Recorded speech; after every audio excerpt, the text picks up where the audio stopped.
Time, of course, to lose power, but tonight thousands of people still without power across Northeast Florida and Southeast Georgia. And those cold shelters, they remain open in some counties as families are just trying to stay warm. That's right. Utility crews are out in full force trying to repair power lines from the ice storm. Our Shelby Danielson joins us live with the latest from a cold weather shelter.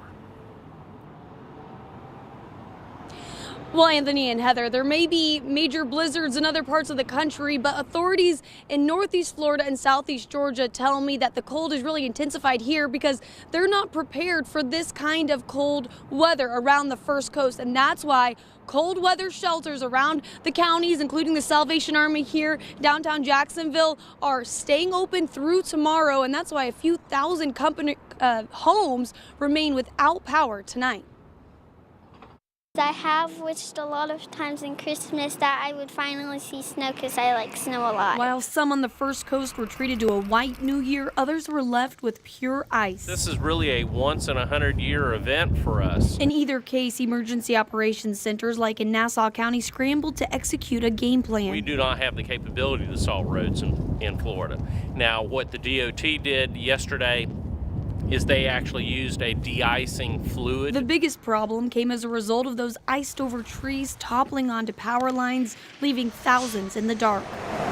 Utility crews are working up to 18-hour shifts daily to restore power, taking a quick rest overnight so they can properly deal with the high voltage when they return, while some homeowners deal with the damage from the ice storm on their own. The sun makes all the difference. Becky Miranda went for a run to warm up. Most of her neighbors are still in the dark. You know, the scariest thing yesterday was during the ice storm. We didn't see any snow here. During the ice storm, the trees, we could hear branches and trees falling. Others sought warmth elsewhere. Everything was iced over, no power in the house. Jen Hart and her two kids road trip to Yulee. We had to get out and find some heat.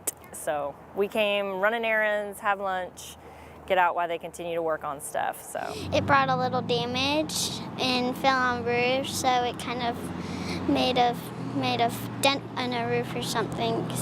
Oh, our neighbor's house, yeah. The few vehicles left in town were various agencies or shelter volunteers.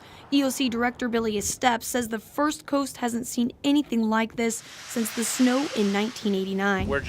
We're not equipped to deal with it. When it snows in Florida, it's a significant disaster event.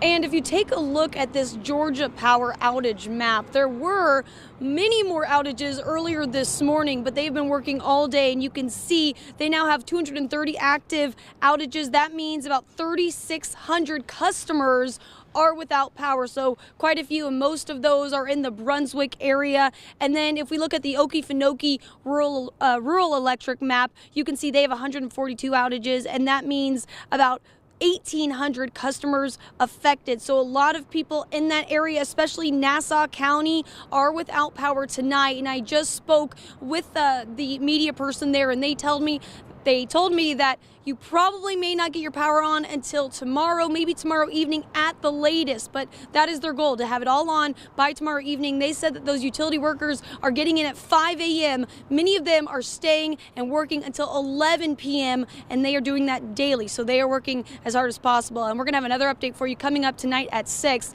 Live downtown, Shelby Danielson, First Coast News on your side.